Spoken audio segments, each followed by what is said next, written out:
At this point, Hollow Knight needs no introduction. The indie Metroidvania is rightly considered a masterpiece, and it became an instant classic as fast as it became one of my favorite games. It's a gruelingly difficult Metroidvania that follows the stoic and nameless knight as he ventures through the plagued insect kingdom of Hollow Nest. And there's a wide array of moves, charms, and references that would make him one of the coolest indie reps in Smash Bros. Hollow Knight is like if Super Metroid and Dark Souls hooked up and had a baby, and at the same time Tim Burton and the Hornets from Donkey Kong Country hooked up and had a baby. By some miracle, those two babies met and fucked.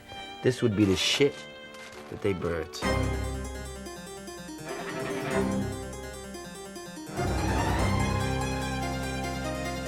The Knight is an insect. If the game is realistically scaled against the other fighters, he would literally get crushed like a bug, so I say make him Olimar-sized. His ults simply change his cloak to the colors of other characters. Since a game file loads at the last bench save, the only entrance is at the very beginning. So the Knight enters the stage by falling from the sky, landing with a crash, and I guess some crows fly in the foreground or something. Tilt the control stick to walk at his basic speed, and flick it all the way to run at the speed enabled by the Sprint Master charm. His idle animations include nothing. He just stands there, all stoic-like. His jab is easily the basic swing of his nail. It has some decent damage and knockback for such a little guy, and it can be spammed at the speed of the quick slash charm. His side tilt, while reduced back to regular speed, is enhanced with more damage, more knockback, and more range thanks to the long nail charm. His up tilt is the upward swing, which has the same power as the neutral standard except more up. And his down tilt is actually an original move where he leg sweeps them with his nail and trips them. The Mothwing Cloak gives the Knight the ability to dash through the air, and later on the Sharp Shadow Charm upgraded the move to slice through enemies. So his dash attack makes use of this combo, but there's a tiny little end lag for the black stuff to return to him before you can perform the move again. The Knight's got his regular first jump, and his double jump is easily the Monarch Wings. His up aerial is the nail strike just like his up tilt, but in the air.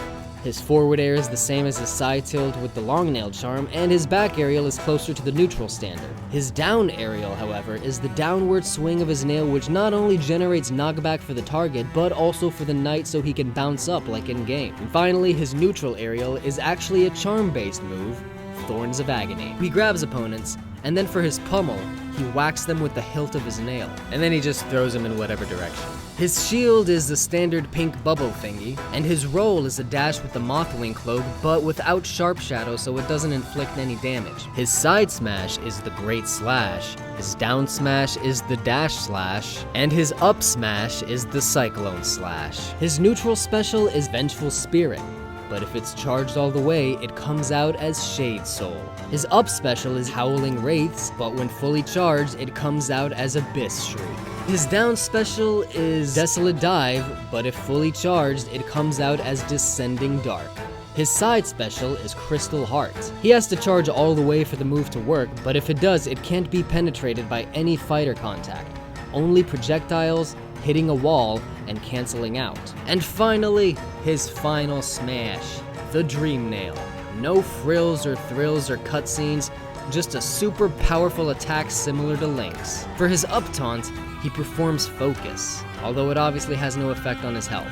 For his side taunts, nothing. And for his down taunt, he lowers his head and peeks at the map.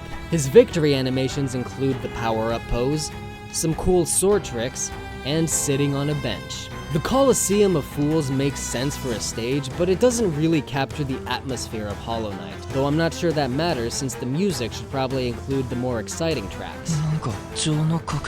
I didn't think the Knight would get into Ultimate, but I did think they'd make one of those Mii Fighter costumes like Sans. I also thought that about Steve, but he did get in. Someday in the distant future, Nintendo will eventually make a new Smash game. And since they probably won't be able to license the same exact types and amounts of magic with third-party fighters, they'll have to mine for gold elsewhere. I once made a video predicting they'd take better advantage of their own IPs, but it's also very likely that they'd milk their friendly partnership with indie developers for some fan-favorite characters that would make great fighters, and presumably won't be as expensive as AAA characters.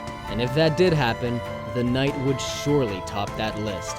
So if you think so too, smash that like button, leave a comment, sub to the channel, and maybe one day, Sakurai will be like, We are the greatest warriors in all Punkdom! Warrior bots!